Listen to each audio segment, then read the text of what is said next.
Chicken tandoori samosa, এটা খুবই মজার একটা রেসিপি। এই রেসিপিটা করাও খুবই সহজ। হাড় ছাড়া মুরগির মাংস নিয়েছি 2 কাপের মতো। এখানে টক দই দিয়ে দিলাম 1 চা চামচ, হাফ চা চামচ করে দিয়ে দিলাম আদা রসুন বাটা, পরিমাণ মতো লবণ দিয়ে দিলাম, হাফ চা চামচ গোলমরিচের গুঁড়া, হাফ চা চামচ হচ্ছে গরম মশলার গুঁড়া, হাফ চা চামচ করে দিলাম হলুদ গুঁড়া, মরিচ গুঁড়া আর জিরার গুঁড়া, 1 চা চামচ দিয়ে দিলাম টমেটোর সস। এবার সব কিছু খুব ভালো করে মেখে নিতে হবে। মেখে 20 মিনিটের মতো রেস্টে রেখে দিতে হবে।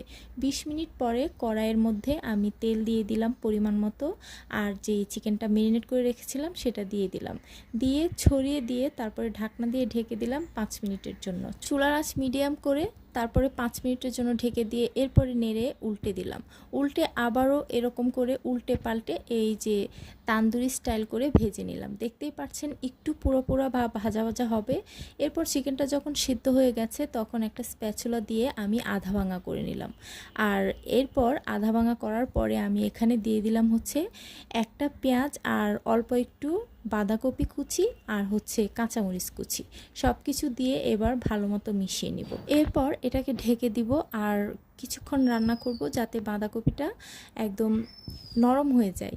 তো নরম হয়ে গেলে আর এটাকে নামিয়ে ঠান্ডা করে নিতে হবে। দেখতেই পাচ্ছেন ঠিক এই পর্যায়ে আমি চুলা থেকে নামিয়ে নিয়েছি আর নামিয়ে এটাকে ঠান্ডা করে নিচ্ছি। একটু কাছ থেকে দেখিয়ে দিলে দেখতে পাচ্ছেন অনেক সুন্দর এবং অনেক মজার একটা পুর তৈরি করা হয়ে গেল। আর এটা চিকেনটাকে তান্দুরি স্টাইলে করার কারণে এই সমোসাটা খেতে কিন্তু অনেক বেশি মজার হয়।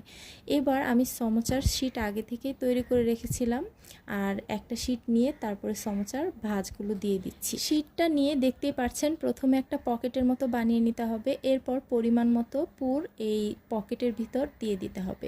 এরপরে আমি এখানে ময়দা এবং পানি দিয়ে একটা আঠার মতো তৈরি করেছি। এটা দিলেই আপনার সমোসা যে ভাজের এক্সট্রা অংশটুকু সেটা একদম আঠার মতো লেগে যাবে। আর এই আঠাটা চারপাশে লাগিয়ে দিয়ে তারপরে সমোসাগুলো ভাজ দিয়ে নিতে হবে।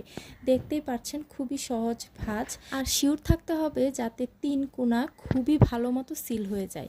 যদি দেখেন যে 3টা কোণার মধ্যে একটু ফাঁক আছে তাহলে এই যে আঠা দিয়ে ময়দা দিয়ে যে আঠার গ্লুটা তৈরি করেছি সেটা লাগিয়ে দিবেন, তাহলে খুব ভালো মতো সিল হয়ে যাবে। দেখতেই পাচ্ছেন আমি কিছু বড় এবং কিছু ছোট সাইজ করে তৈরি করে নিয়েছি। আর সবগুলো সমোসা যখন তৈরি হয়ে যাবে তখন আমি কিছু ভেজে নেব। শীট এভাবে হাতের মধ্যে নিয়ে পুর ভরেও সমোসাগুলো তৈরি করা যায় খুবই সহজে। আর ভাজটা তো দেখতেই পাচ্ছেন কতটা সহজ এই সমোসার ভাজ। আপনারা যারা নতুন তারাও খুবই সহজে এই ভাজটা দিতে পারবেন। আর সমোসা ভাজার জন্য একটু ধৈর্য ধরে ভাজতে